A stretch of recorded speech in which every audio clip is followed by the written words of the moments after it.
My family took over my vacation home without asking. Now they're mad I'm renting it out and, I'll admit it, I've always been the responsible one in my family. Growing up, I was the kid who triple-checked my homework, volunteered to help my mom in the kitchen, and saved every birthday dollar from Grandma. My brother Ethan and sister Rachel teased me mercilessly about it, calling me a goody-goody, but I didn't care. That diligence paid off. By the time I was 32, I had finally accomplished a lifelong dream, buying a vacation home. The house wasn't huge or extravagant. It was a charming 3-bedroom cottage near Lake Willow, nestled in a quiet community surrounded by towering pine trees. The view of the lake from the back porch was stunning, and it was far enough away from the city that the air smelled like fresh pine and freedom.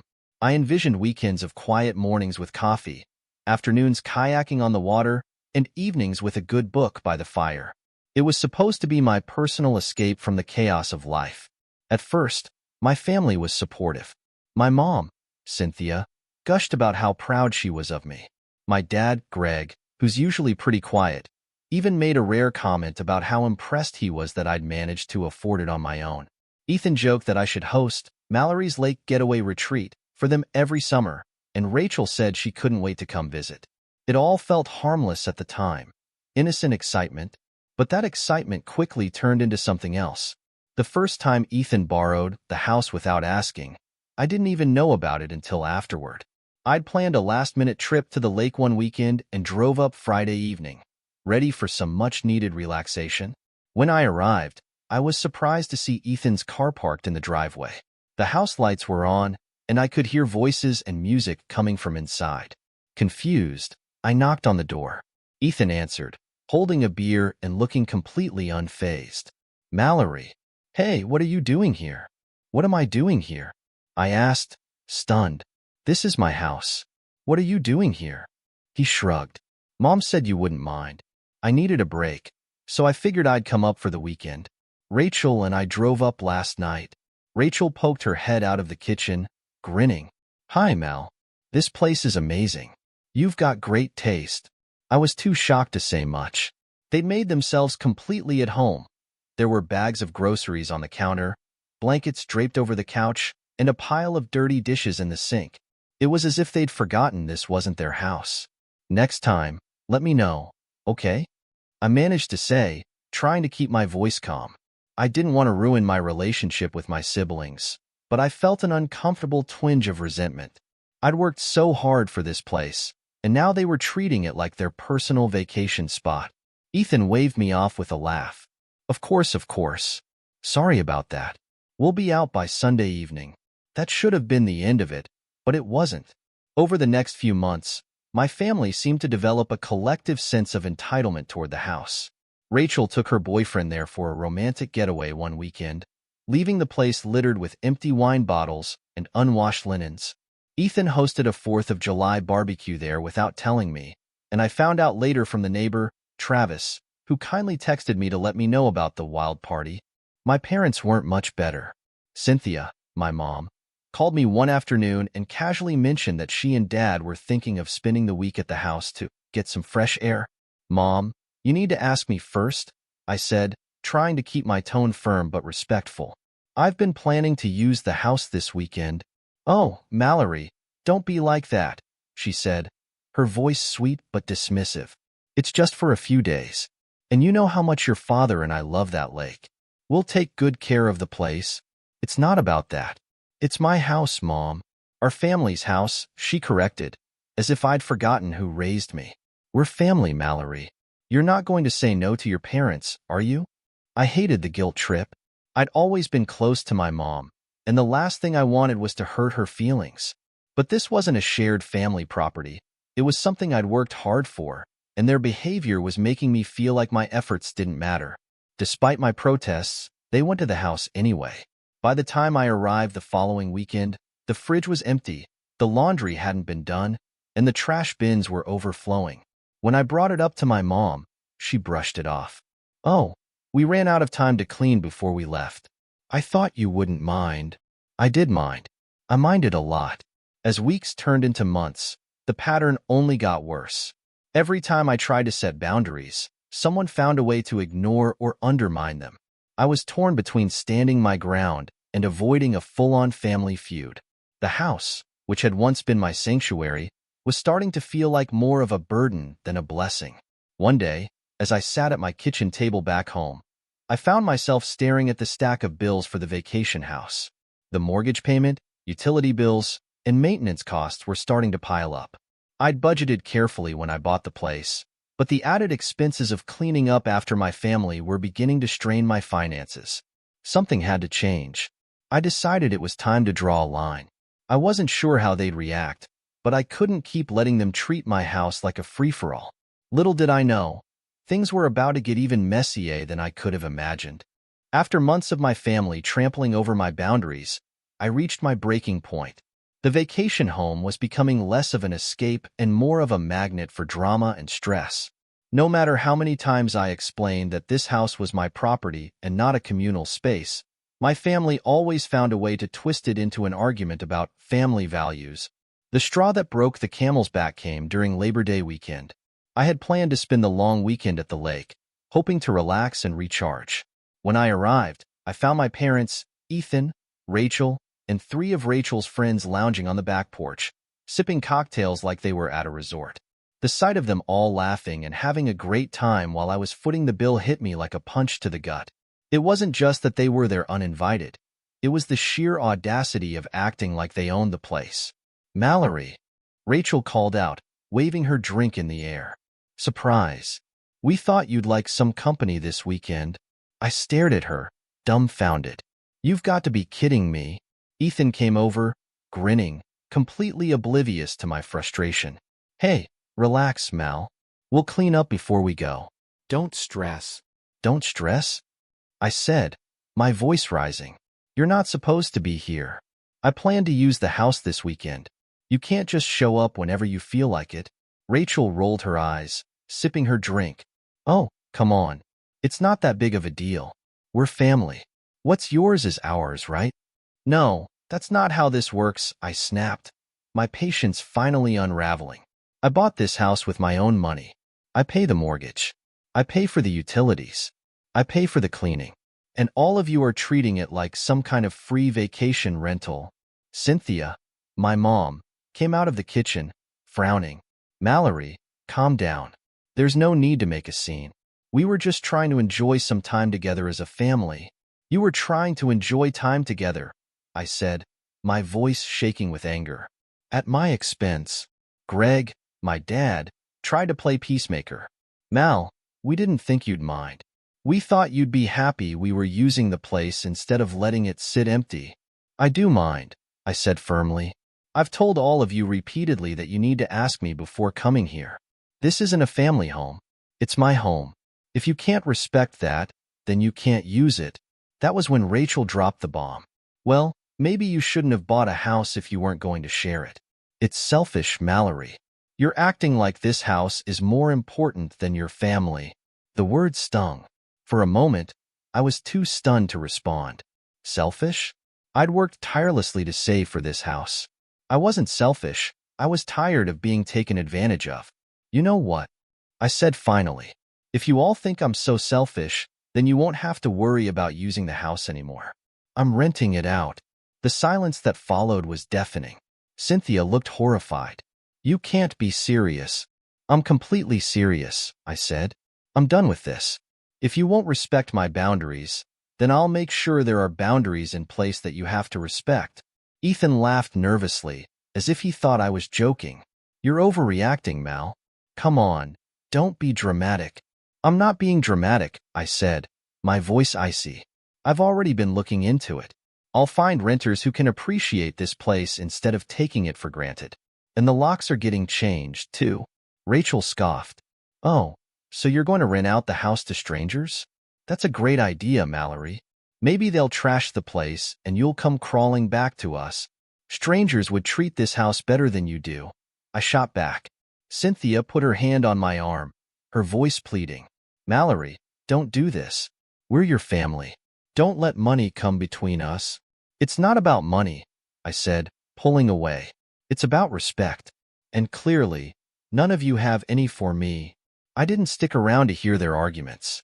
I turned on my heel, walked back to my car, and drove away, my chest tight with anger and hurt. By the time I got home, I was already making arrangements to list the house as a vacation rental.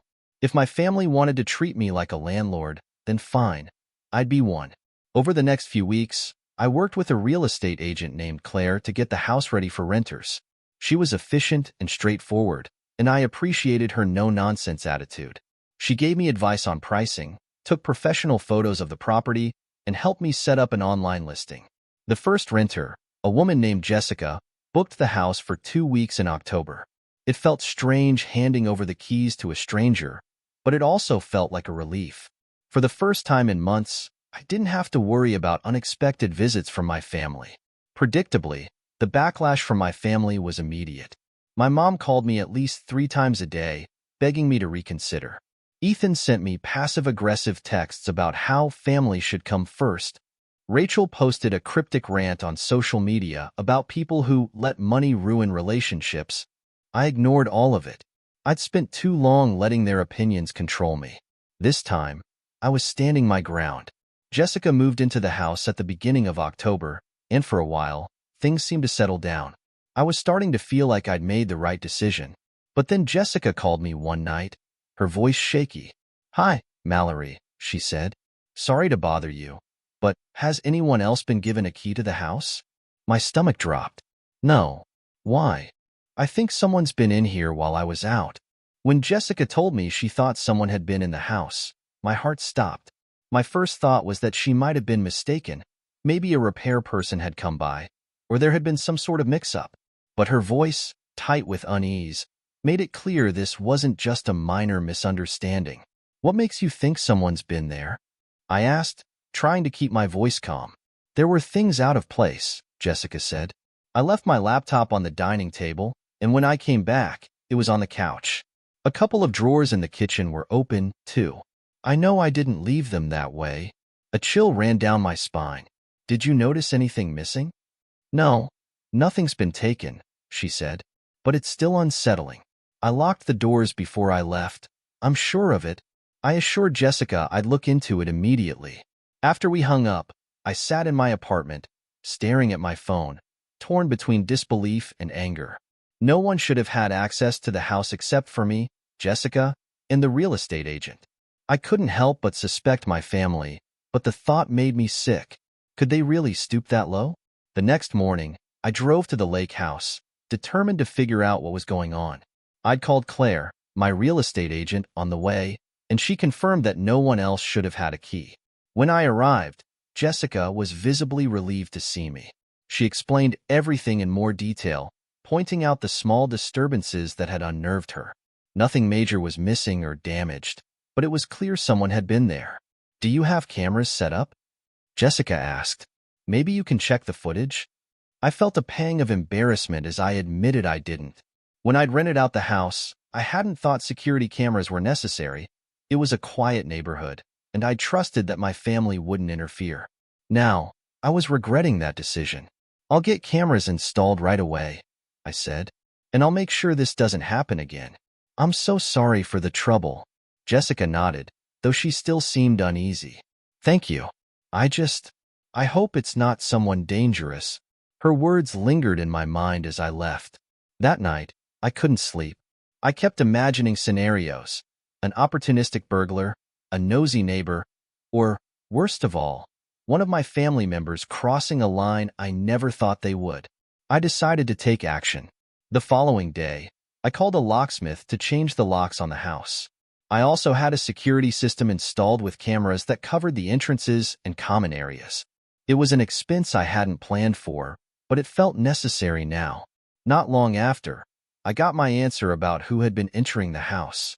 The security footage didn't lie. It was Rachel. I stared at the footage in disbelief as Rachel casually walked through the front door of the house while Jessica was out, acting as if she owned the place. She rummaged through the kitchen drawers, checked the refrigerator, and even sprawled on the couch for a while before leaving. She hadn't taken anything, but that didn't make it any less invasive. Furious, I called her immediately. She answered on the second ring, her tone cheerful, as if she had no idea what she'd done. "Mallory, what's up?" "What's up?" I snapped. How about the fact that I caught you on camera breaking into my house? There was a long pause. What are you talking about? Don't play dumb, Rachel, I said, my voice shaking with anger. I changed the locks and installed cameras, and I have footage of you letting yourself in while the renter wasn't there. How did you even get in? Did you make a copy of the old key? Rachel scoffed. Oh, my God, Mallory. You're acting like I robbed a bank or something. I had a spare key from when you first got the house. I didn't think it was a big deal. You didn't think it was a big deal to enter a house you don't own, without permission, while someone else was renting it. Do you have any idea how serious this is? Jessica could have called the cops on you. Rachel's tone turned defensive. Okay, chill out. I wasn't doing anything wrong. I just wanted to grab some of my stuff from the last time I stayed there. Your stuff? I repeated, incredulous. This isn't your storage unit, Rachel. It's my property, and you have no right to be there. You're being so dramatic, she muttered. It's not like I trashed the place. I couldn't believe what I was hearing. The sheer entitlement was mind-boggling. You don't get it, do you? This isn't about you leaving a mess. It's about respect. You've crossed every line imaginable, and now you're acting like you're the victim. Rachel huffed. Fine, whatever. I won't go back, okay? Happy now? No, I'm not happy, I said coldly, because this isn't just about you. It's about all of you, Mom, Dad, Ethan. None of you have respected my boundaries since I bought this house. Well, that stops now.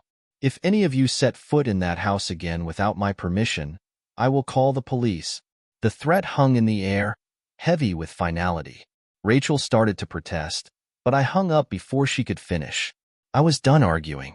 Over the next few days, I braced myself for the fallout. Rachel, predictably, ran straight to my parents, who called me in a fury.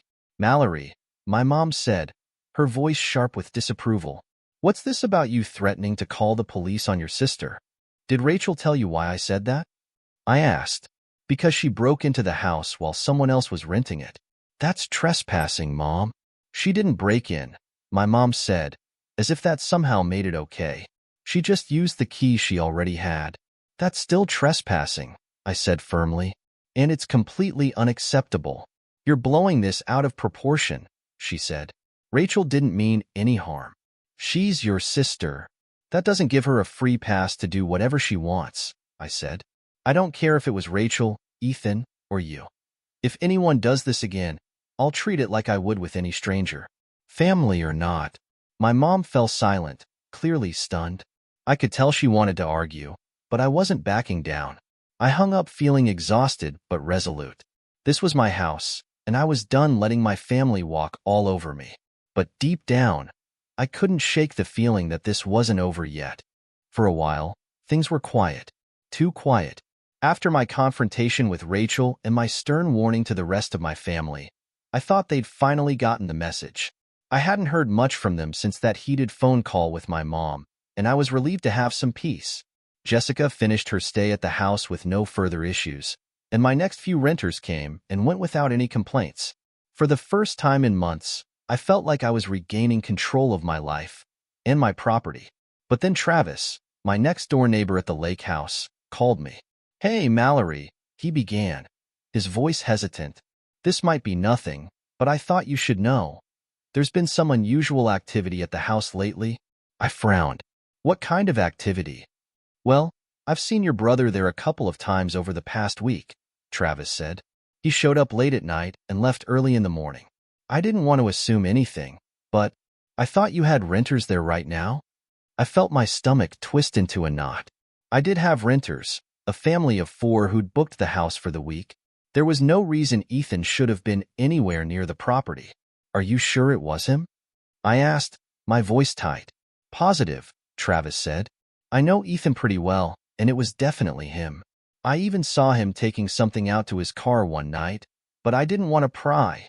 I thanked Travis for letting me know and hung up, my mind racing. Why was Ethan going to the house? And what was he doing there while renters were staying in it? The thought made my skin crawl. I decided to check the security footage. As I pulled up the recordings, my hands were shaking. Sure enough, there was Ethan, casually strolling into the house at 11 p.m. on a Tuesday, just as Travis had described. He stayed for nearly 2 hours before slipping back out, carrying a small duffel bag. 2 nights later, he did the same thing. I couldn't believe what I was seeing.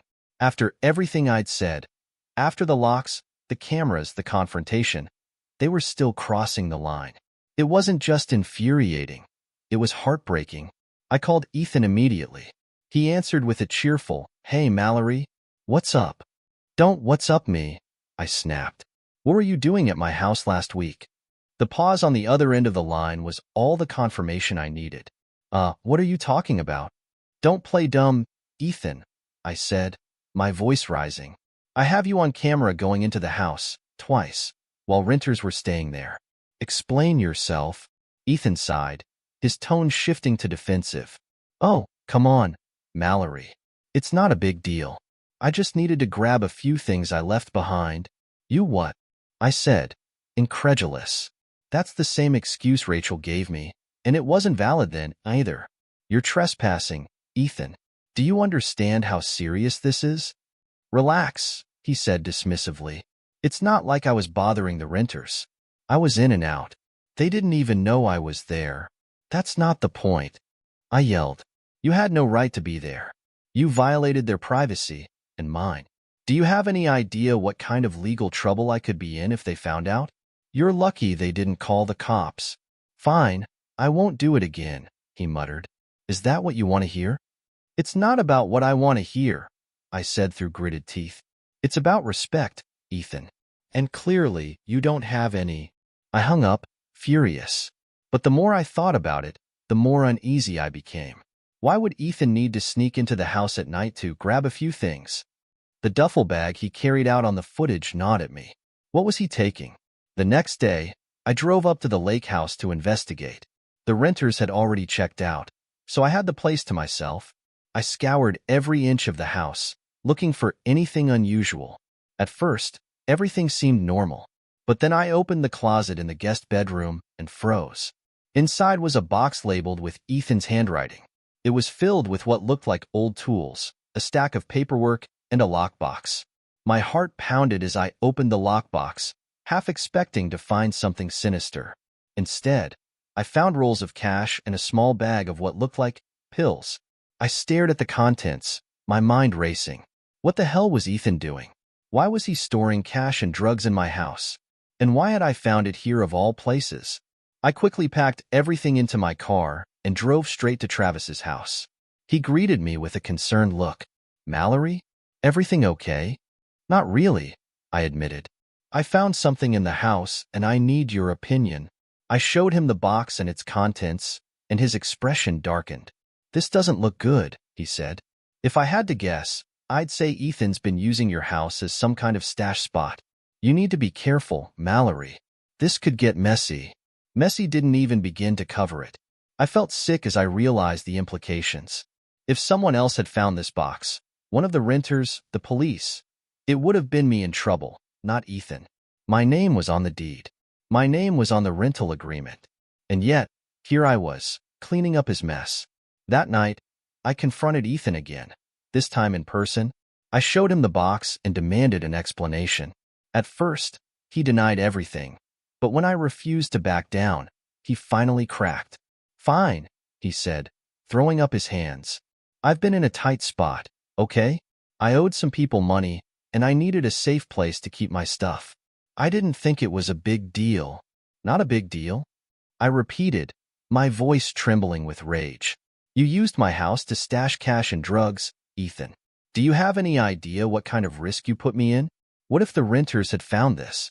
What if the police had shown up? Did you even think about that?" "I didn't think it would be a problem," he muttered, avoiding my eyes. "That's the problem, Ethan," I shouted. "You never think about anyone but yourself. And now I'm left cleaning up your mess." Ethan tried to apologize, but I wasn't interested in hearing it. I made it clear that he was never to set foot in the house again, not for any reason.